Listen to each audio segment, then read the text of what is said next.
Ledakan terjadi di SMA Negeri 72 Kelapa Gading, Jakarta Utara, hari Jumat tanggal 7 November 2025 saat ibadah sholat Jumat tengah berlangsung.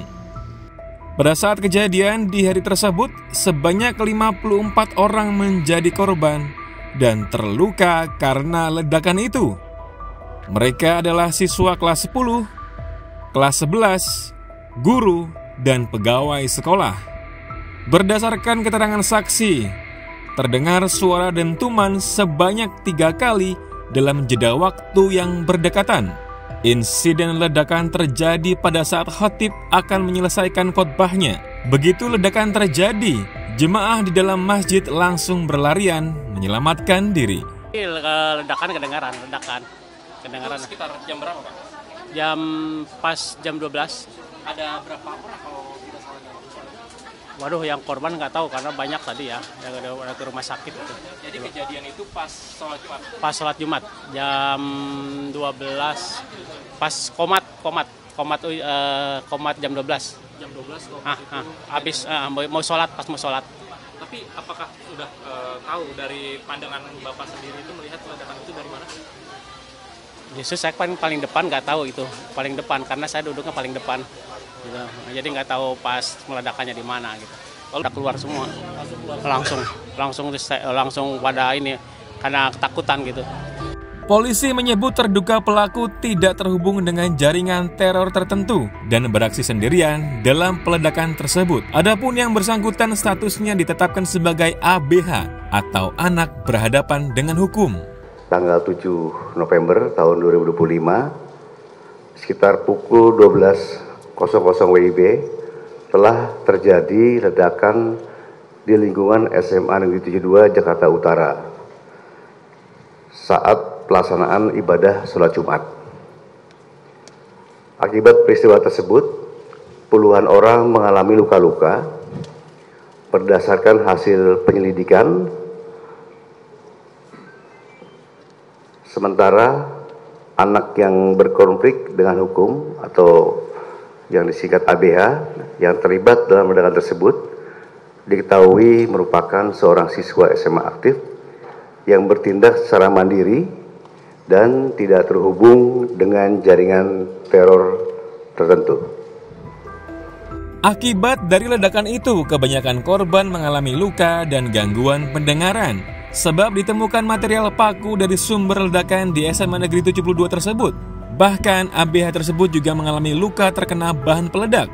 Selanjutnya, polisi telah melakukan observasi dan sterilisasi hingga menjinakkan bahan peledak di lokasi kejadian.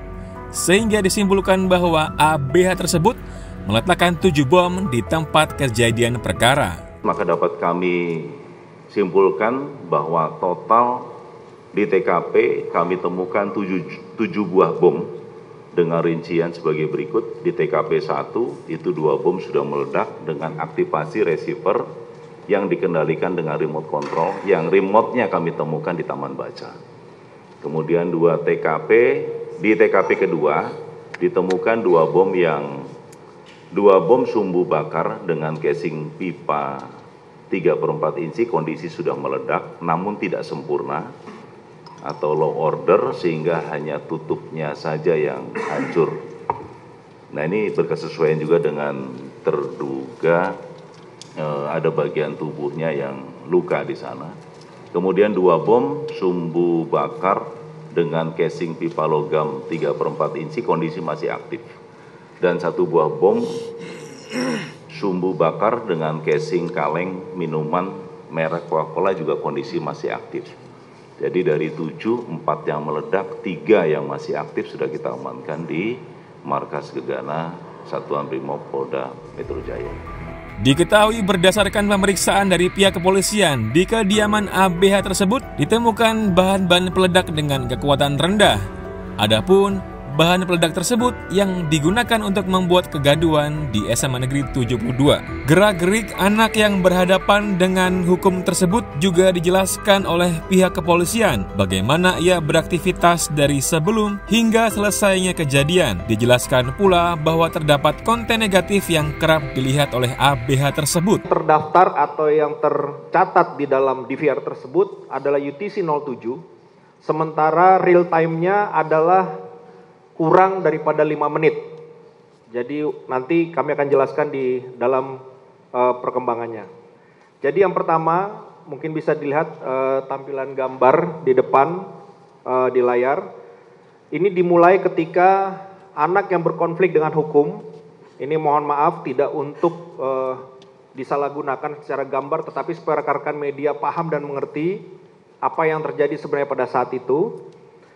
Pada waktu CCTV menunjukkan pukul 7.28, sebenarnya waktu aktual atau real time-nya adalah 06.28/4. Itu anak yang berkonflik dengan hukum atau dengan anak memasuki gerbang sekolah SMA 72 Jakarta menggunakan seragam sekolah dengan menggendong tas punggung warna merah dan menenteng tas warna biru pada tangan kirinya, serta memakai sepatu hitam dan berjalan ke arah kiri kamera.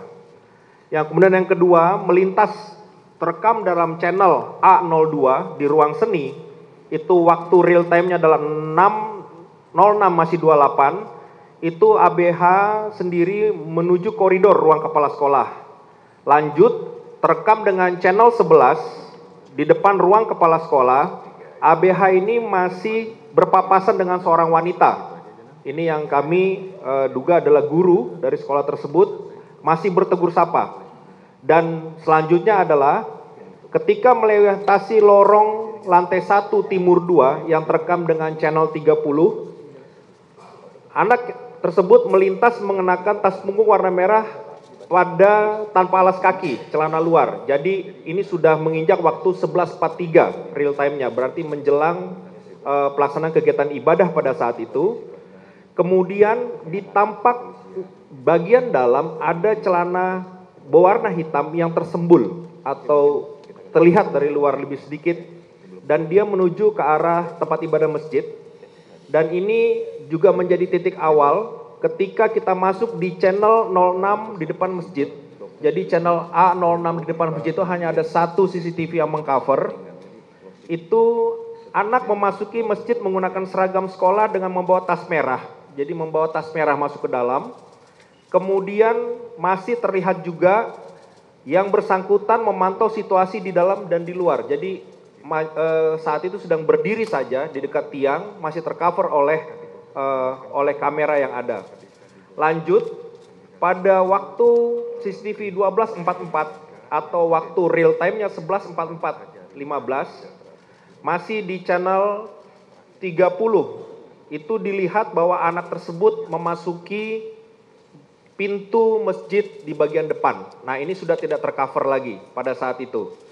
Kemudian di waktu setelah kemudian, jadi setelah kemudian di waktu CCTV yang tercover bahwa pukul 11.57 atau waktu aktualnya 12.05, itu anak sudah melepas baju seragamnya dan terlihat menuju ke arah lorong, ke arah masjid, dengan memakai celana hitam, kaos putih, dan menggendong senjata mainan atau dummy.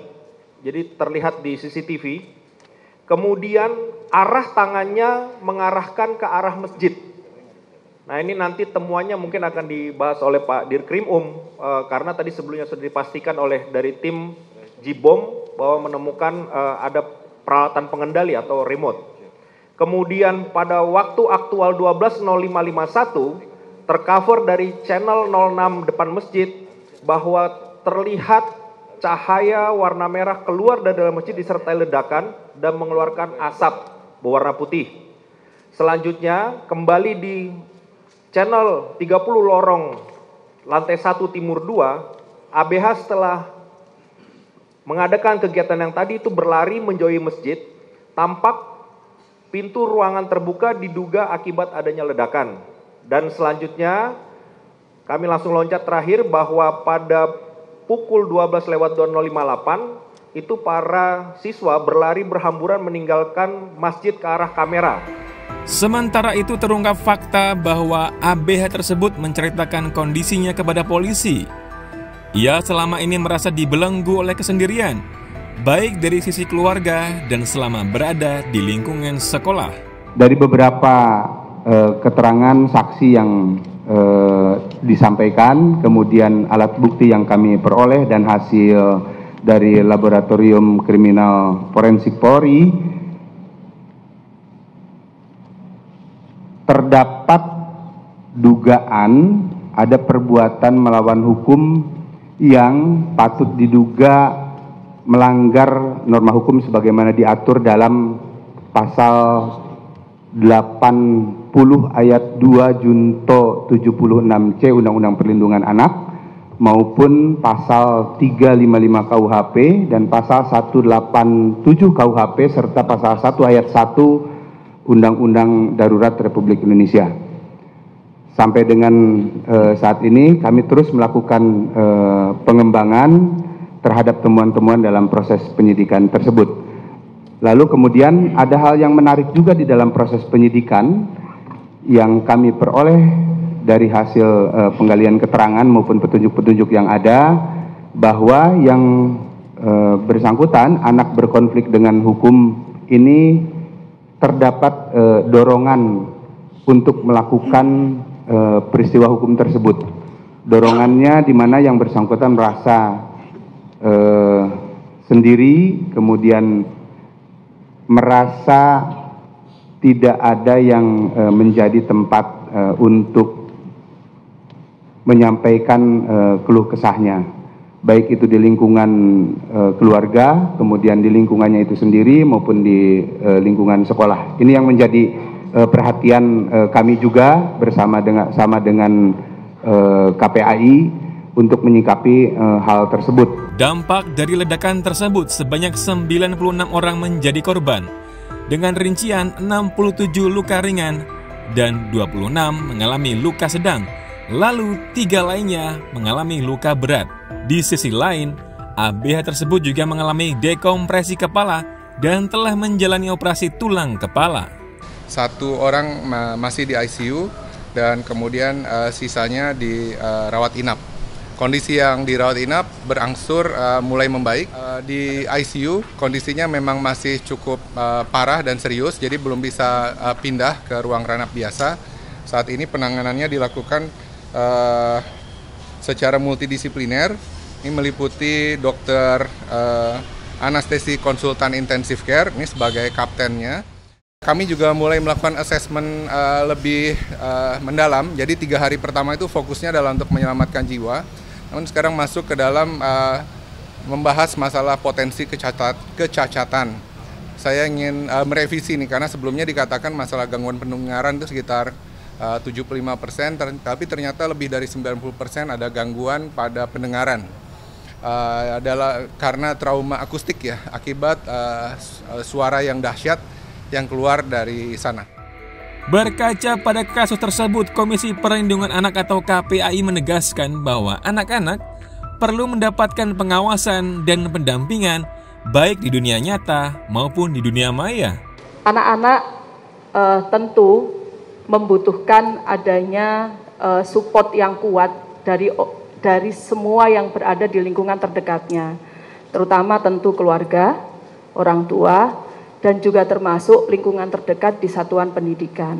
Maka kita selalu menyampaikan, mari kita melakukan upaya penguatan, pengawasan kepada aktivitas anak-anak kita, tidak hanya di dunia nyata tetapi juga termasuk aktivitas yang ada di dunia cyber atau di media sosial anak-anak ini. Dan kemudian juga tadi karena disampaikan oleh pihak cyber bahwa ada konten-konten yang juga bermuatan negatif karena mengandung karena terkait dengan kasus ini adalah bermuatan kekerasan, ini tentu juga menjadi atensi kita untuk menguatkan proteksi pelindungan anak dari berbagai konten negatif, yaitu salah satunya adalah kekerasan dan tentu muatan negatif lainnya, misalnya pornografi, misalnya judi online dan lain sebagainya. Sementara itu, melansir dari Kompas TV, keadaan salah satu korban diungkap oleh pihak keluarga. Diketahui korban tersebut mengirimkan pesan berupa surat yang meminta ayah dan ibunya terus mendampingi. Korban juga ingin kasus tersebut dapat berjalan transparan dan tuntas. Adapun pada Selasa 11 November 2025, korban tersebut masih menjalani operasi pada bagian tangan.